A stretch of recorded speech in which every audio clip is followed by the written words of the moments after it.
Hello दोस्तों, स्वागत है आप सभी का आपके इस YouTube channel CGPSC GFM YPS पे। आज हम बात करने जाएंगे छत्तीसगढ़ के संबंधित महत्वपूर्ण प्रश्न जो आपके किसी भी एग्ज़ाम में अगर जिसमें भी छत्तीसगढ़ आता है उसमें बहुत एकदम 101% चांसेस रहेगा कि इस वीडियो से आपके क्वेश्चन आएंगे ही आएंगे। ठीक है, और बिना टाइम वेस्ट किए चालू करते हैं हम। पहला क्वेश्चन, महानदी को महानदी को चित्रोत्पला किस पुराण में कहा गया है? तो किस पुराण में कहा गया दोस्तों? तो इसका जो राइट आंसर हो जाएगा इसका option number B, Skanda Purana में महानदी को चित्रोत्पला कहा गया है। ठीक है, और दोस्तों ऐसे ही बहुत सारे क्वेश्चन आते हैं है ना पुराण वाले से कि किस पुराण में इसके जैसे अलग अलग नाम है महानदी के, तो उन सभी को आप देख लीजिएगा कि महानदी के और किस पुराण में किस युग में किस नाम से जाना जाता था। फिर दूसरा, पेटेचुआ की पहाड़ी से किस नदी का उद्गम हुआ है? तो बताइए दोस्तों, पेटेचुआ की पहाड़ी से, तो इसका ऑप्शन नंबर ए हो जाएगा खारून नदी। ठीक है, पेटेचुआ की पहाड़ी खारून नदी। दोस्तों ये ऐसे क्वेश्चन मैंने सेलेक्ट करके लाए हैं जी, हर तीसरे चौथे एग्जाम में इनमें से कोई ना कोई क्वेश्चन आपके फंसते हैं। ठीक है, तो आप बजाय नए क्वेश्चन के पीछे भागने के इन रिपीटेड क्वेश्चन को करके जाइए ताकि आपके ज़्यादा से ज़्यादा क्वेश्चन कवर हो जाएँ। तीसरा नंबर है, गुल्लू जलप्रपात किस नदी पर स्थित है? बताइए दोस्तों, तीसरे क्वेश्चन का आंसर हो जाएगा आपका ऑप्शन नंबर सी। ठीक है, गुल्लू जलप्रपात ईब नदी पर स्थित है। क्वेश्चन नंबर चौथा, खिरखेट्टा जलाशय किस नदी पर स्थित है? दोस्तों बताइए। क्वेश्चन नंबर चौथा, खिरखेट्टा जलाशय, इसका ऑप्शन नंबर डी हो जाएगा मथोली नदी। ठीक है, ये वेरी इंपॉर्टेंट है। उसके बाद है क्वेश्चन नंबर 5वां, सर्वाधिक औसत वर्षा जिला कौन सा है? सर्वाधिक औसत वर्षा वाला जिला कौन सा है दोस्तों? क्वेश्चन नंबर 5 का राइट आंसर हो जाएगा ए, आपका बीजापुर। देखिए ध्यान दीजिए यहाँ पे सर्वाधिक औसत बोले, सर्वाधिक औसत वर्षा वाला जिला, ना कि केवल सर्वाधिक वर्षा वाला। ठीक है, इसके लिए इसका आंसर हो जाएगा ए। उसके बाद इस राज्य में सर्वाधिक सिंचाई किसके द्वारा होता है? तो दोस्तों क्वेश्चन नंबर 6 बताइए, इस राज्य में सर्वाधिक सिंचाई है ना, सर्वाधिक सिंचाई ये हो जाएगा आपका ऑप्शन नंबर बी, नहर से। ठीक है, क्वेश्चन नंबर 6 का राइट आंसर हो जाएगा बी। अगर वहीं पे भारत की बात करें तो भारत में सर्वाधिक सिंचाई किसके द्वारा होता है? तो वहाँ पे ऑप्शन हो जाता है नलकूप। फिर है, आगे बढ़ते हैं। क्वेश्चन नंबर 7, इस राज्य में पृथक कृषि बजट कब से प्रस्तुत किया जा रहा है? तो क्वेश्चन नंबर 7 का राइट आंसर हो जाएगा दोस्तों ऑप्शन नंबर सी, 2012-13 से, 2012 और 13 से पृथक बजट प्रस्तुत किया जा रहा है। क्वेश्चन नंबर 8 है, इस राज्य की वाणिज्यिक रबी फसल कौन सी है? देखिए दोस्तों, इस राज्य की वाणिज्यिक और रबी फसल बोला है, तो रबी फसल जो ठंड के दिनों में बो जाते हैं, तो इसमें से लगभग सभी तो रबी फसल हैं, है ना। इसमें चना भी, सरसों भी, अलसी भी रबी फसल है। तो लेकिन बोला है वाणिज्यिक, है ना, जो डायरेक्ट मतलब वाणिज्यिक रहता है जिसको बाज़ार में तुरंत बेचा जा सकता है कि। तो क्वेश्चन नंबर 8 का राइट आंसर जो हो जाएगा इसका आपका ऑप्शन नंबर डी। तो दोस्तों यहाँ पे ध्यान दीजिएगा, रबी फसल सभी है लेकिन इसमें वाणिज्यिक बोला है ना। अगर बाकी की बात करें, ये तीनों खाद्यान्न में आ जाते हैं, ये भी रबी है लेकिन ये खाद्यान्न में आ जाएंगे, खाद्यान्न वाले रबी फसल। और यहाँ पे बोला है वाणिज्यिक रबी फसल, इसलिए इसका राइट आंसर हो जाएगा डी, तरबूज। ठीक है, चना, सरसों, अलसी ये सब आपके खाद्यान्न वाले हैं। यहाँ पे क्वेश्चन में पूछा था वाणिज्यिक रबी फसल, इसलिए तरबूज। अगला क्वेश्चन 9वां नंबर का, इस राज्य में धान के बाद दूसरा प्रमुख फसल क्या है?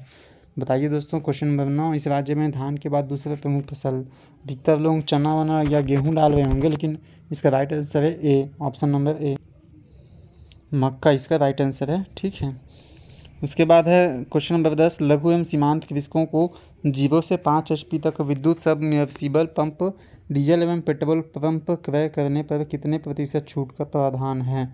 तो क्वेश्चन नंबर 10 का जो राइट आंसर है दोस्तों वो हो जाएगा आपका ऑप्शन नंबर डी, 75%, है ना। देखिए क्या बोला गया है, लघु एवं सीमांत कृषकों को 0 से 5 HP तक विद्युत सबमर्सिबल पंप, डीजल एवं पेट्रोल पंप खरीदने पर कितने प्रतिशत छूट है ये?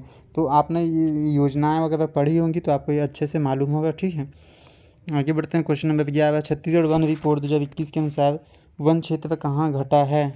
तो क्वेश्चन नंबर 11 का राइट आंसर हो जाएगा दोस्तों ऑप्शन नंबर सी, बस्तर और कवर्धा दोनों में वन क्षेत्र घटा है। क्वेश्चन नंबर 12, छत्तीसगढ़ राज्य लघु वनोपज का गठन कब हुआ? क्वेश्चन नंबर देखिए दोस्तों, छत्तीसगढ़ राज्य लघु वनोपज का गठन कब हुआ? तो क्वेश्चन नंबर 12 का जो राइट आंसर हो जाएगा ए, ऑप्शन नंबर ए, अप्रैल 2000, है ना। कई लोग मई 2000 वाला सोच रहे होंगे, ये वन विकास निगम का गठन हुआ था यहाँ पे। ठीक है, वन विकास निगम का गठन होता है, लेकिन ये राज्य लघु वनोपज का गठन पूछा है तो आपको ऐसे एग्जाम में घुमाने वाले क्वेश्चन मिलेंगे। ठीक है, तो 12 का हो जाएगा अप्रैल 2000 सन 2000। क्वेश्चन नंबर 13, इनमें से कौन सा कोयला क्षेत्र कोरबा में स्थित नहीं है? बताइए दोस्तों, क्वेश्चन नंबर 13 एक अच्छा क्वेश्चन है। इनमें से कौन सा कोयला क्षेत्र कोरबा में स्थित नहीं है? तो गेवरा, कुसमुंडा और ये मानिकपुर है ना, ये आपके कोरबा में, और ये गोटान आपके कोरबा में नहीं है, ये आपके सरगुजा ज़िले में है। ठीक है, गोटान जो कोयला क्षेत्र है वो आपके सरगुजा ज़िले में है, याद रखिएगा। ऐसे क्षेत्रों से भी क्वेश्चन दिया जाता है। क्वेश्चन नंबर 14, राजनांदगांव स्थित चांदी डोंगरी किस अयस्क के लिए प्रसिद्ध है? तो राजनांदगांव स्थित चांदी डोंगरी दोस्तों ये है आपके फ्लोराइड अयस्क के लिए बहुत ज़्यादा प्रसिद्ध है। हालांकि उस एरिया में भी यूरेनियम भी मिला, लेकिन यूरेनियम कम मात्रा में मिला है और फ्लोराइड ज़्यादा है, अब पहले से ही है। क्वेश्चन नंबर 15, बाराद्वार लघु औद्योगिक क्षेत्र किस जिले में है? दोस्तों ये बाराद्वार लघु औद्योगिक क्षेत्र कहाँ है? जांजगीर चांपा जिले में स्थित है। ठीक है, क्वेश्चन नंबर 15 के बाद आते हैं क्वेश्चन नंबर 16, मुख्यमंत्री युवा स्वरोजगार योजना के अंतर्गत विनिर्माण उद्योग हेतु ऋण की सीमा कितनी है? मुख्यमंत्री युवा स्वरोजगार हेतु विनिर्माण, देखिए मुख्यमंत्री युवा स्वरोजगार में अलग अलग क्षेत्र में अलग अलग उद्योग हेतु ऋण की सुविधा है, इसलिए उसमें पूछा है विनिर्माण उद्योग हेतु ऋण की सीमा। तो क्वेश्चन नंबर 16 का जो राइट आंसर हो जाएगा D, option number D, 25 lakh. Question number 17, Indira कला एवं संगीत विश्वविद्यालय की स्थापना कब हुई? तो 17 का जो राइट आंसर हो जाएगा दोस्तों, इसको बताइए, ये हो जाएगा ऑप्शन ए, अक्टूबर 1956। थोड़ा भूल गई, तो दोस्तों यहाँ पे थोड़ा ध्यान दीजिएगा। क्वेश्चन नंबर 15 में है ना एक गलती हो गया था। बाराद्वार लघु औद्योगिक क्षेत्र पहले जांजगीर चांपा में आता था, लेकिन अभी जब नया जिला बना है तो ये शक्ति जिला में आएगा। ठीक है, बहुत ही वेरी इंपॉर्टेंट है।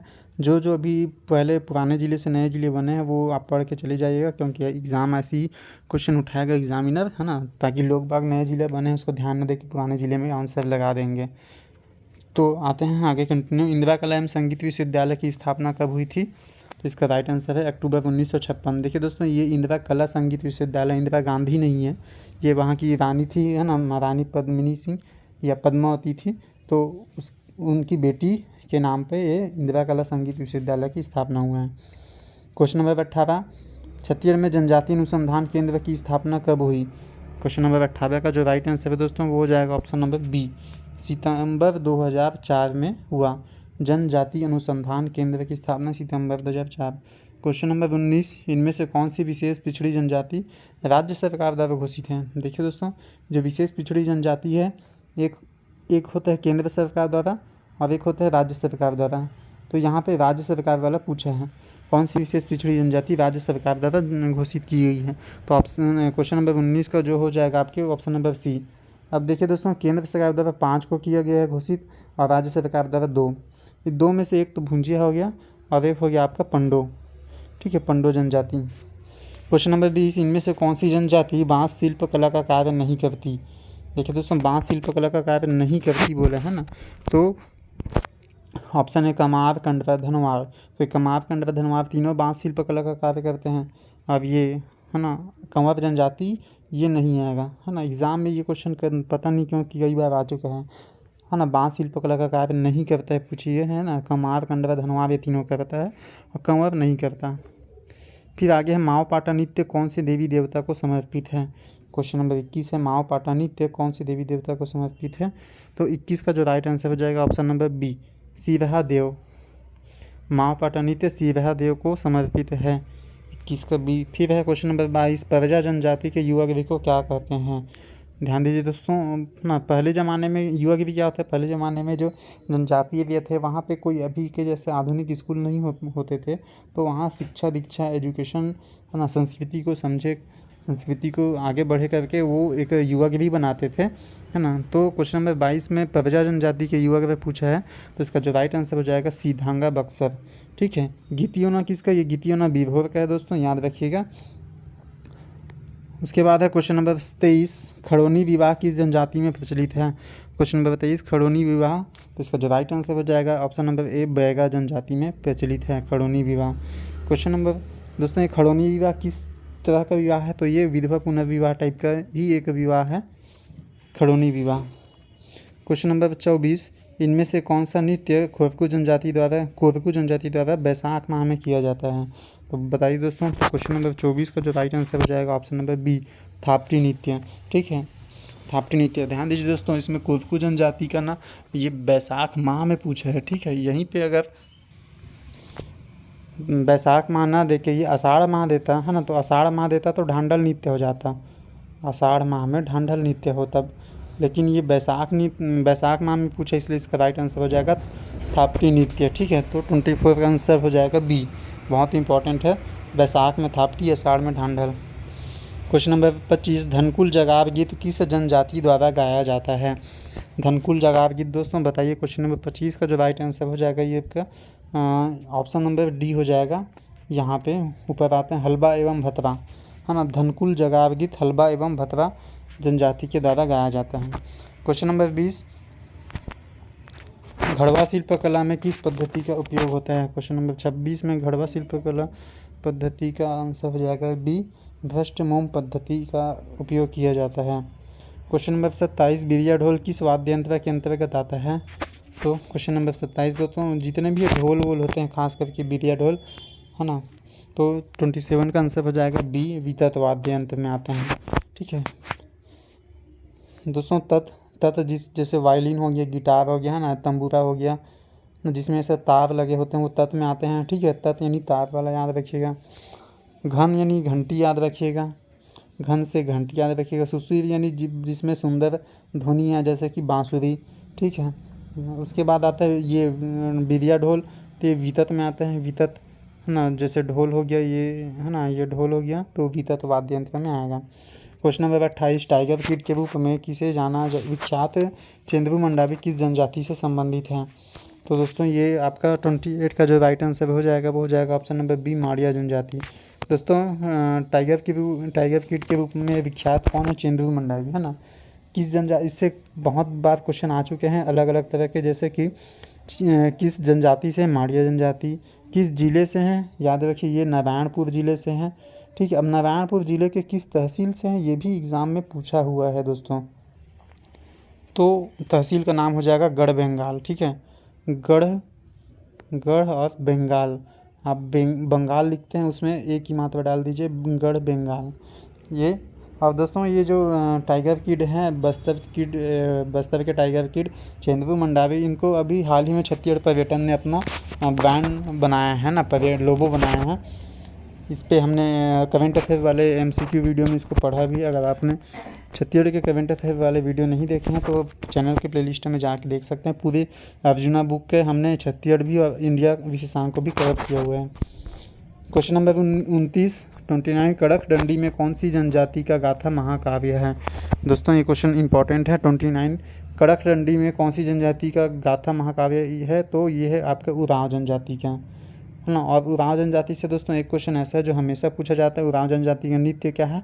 सरहुल। ये मतलब हर एग्ज़ाम का ऐसा है कि इसके बिना क्वेश्चन या एग्ज़ाम अधूरा है टाइप से। ठीक है, सरहुल नृत्य, उरांव जनजाति। क्वेश्चन नंबर 30, पंथी गीत में कौन सा वाद्य यंत्र प्रयोग में लाया जाता है? बताइए दोस्तों, पंथी गीत में कौन सा वाद्य यंत्र प्रयोग में लाया जाता है? क्वेश्चन नंबर 30 का जो राइट आंसर हो जाएगा ऑप्शन नंबर बी, मांदर और झांझ। ठीक है, झांझ और मांदर वाद्य यंत्र लाया जाता है। क्वेश्चन नंबर 31, सावन पूर्णिमा के दूसरे दिन कौन सा गीत गाया जाता है? बताइए दोस्तों, क्वेश्चन नंबर 31, सावन पूर्णिमा के दूसरे दिन कौन सा गीत गाया जाता है? तो 31 का जो राइट आंसर हो जाएगा ऑप्शन नंबर सी, भोजली। ठीक है दोस्तों, सावन पूर्णिमा दोस्तों ये रक्षाबंधन के है ना आएगा, और रक्षाबंधन के अगले दिन भोजली विसर्जन किया जाता है। क्वेश्चन नंबर 32, छत्तीसगढ़ नाचा के प्रवर्तक व पुरोधा के नाम से कौन विख्यात है? छत्तीसगढ़ नाचा के प्रवर्तक व पुरोधा के नाम से कौन विख्यात है? तो 32 का राइट आंसर हो जाएगा बी, दाऊ दुलार सिंह मंदराजी विख्यात हैं। मोस्ट इंपॉर्टेंट है दोस्तों वो। क्वेश्चन नंबर 33, गोड़ मुंदरी कहाँ पहना जाता है?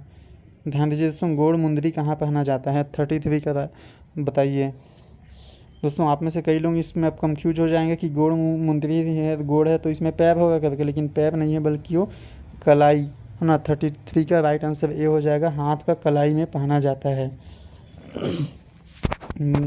उसके बाद है गोड़ मुंदरी कहाँ पहना जाता है? कलाई। फिर है खोटीला आभूषण कहाँ धारण किया जाता है? खोटीला आभूषण दोस्तों 34 का जो राइट आंसर हो जाएगा आपका ऑप्शन नंबर बी, कान। ठीक है, कान में आभूषण किया जाता है, धारण किया जाता है। उसके बाद है क्वेश्चन नंबर 35, पपची में कौन सा कच्चा पदार्थ प्रयुक्त किया जाता है? ध्यान दीजिए दोस्तों, पपची। तो 35 का जो आप बताइए राइट आंसर हो जाएगा पपची, चावल, गेहूँ, आटा और गुड़, है ना। चावल, गेहूँ, आटा और गुड़ से मिल के बनता है। क्या बनता है? पपची। बहुत इंपॉर्टेंट है दोस्तों ये पपची। उसके बाद है क्वेश्चन नंबर 36, दिवाली। दिवाली त्यौहार कब मनाया जाता है? तो दोस्तों 36 दिवाली त्यौहार दोस्तों बस्तर में जो दीपावली है उसी को दिवाली बोला जाता है, दिवाली बोला जाता है। अब 36 का यहाँ पे राइट आंसर हो जाएगा ऑप्शन नंबर ए, शुक्ल पक्ष प्रथमा में। ठीक है, दिवाली त्यौहार कब मनाया जाता है? शुक्ल पक्ष प्रथमा में। अब ध्यान दीजिए दोस्तों, इसको कैसे समझेंगे? ये जो दीपावली होता है कार्तिक माह के अमावस्या में होता है, तो कृष्ण पक्ष था, उसके बाद शुक्ल पक्ष लगेगा। तो जो दीपावली के अगले दिन है ना गोवर्धन पूजा होता है, वो क्या होता है आपका शुक्ल पक्ष प्रथमा होता है। तो दीपावली के अगले दिन को ये लोग यानी गोवर्धन पूजा को ये लोग दिवाली त्यौहार के नाम से मनाते हैं बस्तर क्षेत्र में। क्वेश्चन नंबर 37, बस्तर दशहरा का प्रथम रस्म कौन सा है? बस्तर दशहरा का प्रथम रस्म कौन सा दोस्तों? 37 का जो राइट आंसर हो जाएगा आपका ऑप्शन नंबर सी, काचिन गादी। ये दोस्तों बहुत इंपॉर्टेंट है क्योंकि अधिकतर लोग पाठ यात्रा लगा देते हैं, लेकिन ये गलत है। इसका जो बस्तर दशहरा का प्रथम रस्म है वो है काचिन गादी। फिर है क्वेश्चन नंबर 38, प्रागैतिहासिक कालीन रैनखोल गुफा निम्न में से किस जिले में स्थित है? दोस्तों बताइए, प्रागैतिहासिक कालीन रैनखोल गुफा। तो 38 का जो राइट आंसर हो जाएगा ऑप्शन नंबर सी, शक्ति। ठीक है, 38 का आंसर हो जाएगा सी। फिर है क्वेश्चन नंबर 39, कोटाडोल क्षेत्र किस वंश से संबंधित है? कोटाडोल क्षेत्र किस वंश से संबंधित है दोस्तों? ये एक बहुत ही बेहतरीन क्वेश्चन है, पीएससी और व्यापम में कई बार आ गया है क्वेश्चन, है ना। तो दोस्तों ये जो है आपका मौर्य वंश से संबंधित है, क्योंकि यहाँ पे अशोककालीन पुरातत्व अवशेष भी मिले हैं। ठीक है, बहुत इंपॉर्टेंट है दोस्तों। अब ये कोटाडोल क्षेत्र मौर्यकालीन है, अशोक से संबंधित है। तो ये कोटाडोल किस जिले में पड़ेगा? तो पहले कोरिया ज़िले में आता था, लेकिन अब क्योंकि मनेंद्रगढ़ बन गया है तो ये एमसीबी क्षेत्र में आएगा। ठीक है, फिर है क्वेश्चन नंबर 40, पुरिका बरार किस वंश की आरंभिक राजधानी थी? पुरिका यानी बरार किस वंश की आरंभिक राजधानी थी? तो 40 नंबर का आंसर हो जाएगा ए, वाकाटक वंश की राजधानी थी। फिर दोस्तों क्वेश्चन नंबर 41, कौवाताल ताम्रपत्र किस सरबपुरी शासक से संबंधित है? कौवाताल ताम्रपत्र किस सरबपुरी शासक से संबंधित है दोस्तों? तो बताइए 41 का जो राइट आंसर क्या होगा? क्या ऑप्शन ए नरेंद्र होगा, या ऑप्शन बी या ऑप्शन नंबर बी प्रसन्नमात्र, या ऑप्शन नंबर सी प्रवरराज प्रथम, या ऑप्शन नंबर डी सुदेवराज होगा? तो इसका जो राइट आंसर हो जाएगा जो कौवाताल ताम्रपत्र है, तो ये सरबपुरी वंश के सुदेवराज के बारे में इसमें वर्णन मिलता है। ठीक है, 41 का आंसर हो जाएगा डी। अब यहाँ पे दोस्तों इसी में एक चीज़ है कि यहाँ पे एक शासक थे इंद्रबल, है ना। इंद्रबल नामक शासक को ही सर्वाधिकर्ता यहाँ पे, तो इंद्रबल जो सुदेवराज के सामंत थे, है ना। इसी कौवाताल अभिलेख में इंद्रबल को सुदेवराज का सर्वाधिकारीकर्ता बोला गया है ना। मतलब सुदेवराज के सारे कामकाज यही देखते थे इंद्रबल, है ना। ये कौवाताल अभिलेख में बोला गया, ये एग्ज़ाम में पूछा गया दोस्तों। क्या बोला मैंने? सुदेवराज के सर्वाधिकारीकर्ता। उसके बाद है क्वेश्चन नंबर 42, पोड़ागढ़ में विष्णु मंदिर का निर्माण किस नलवंशी शासक ने कराया? 42 का राइट आंसर हो जाएगा बी, स्कंदवर्मन।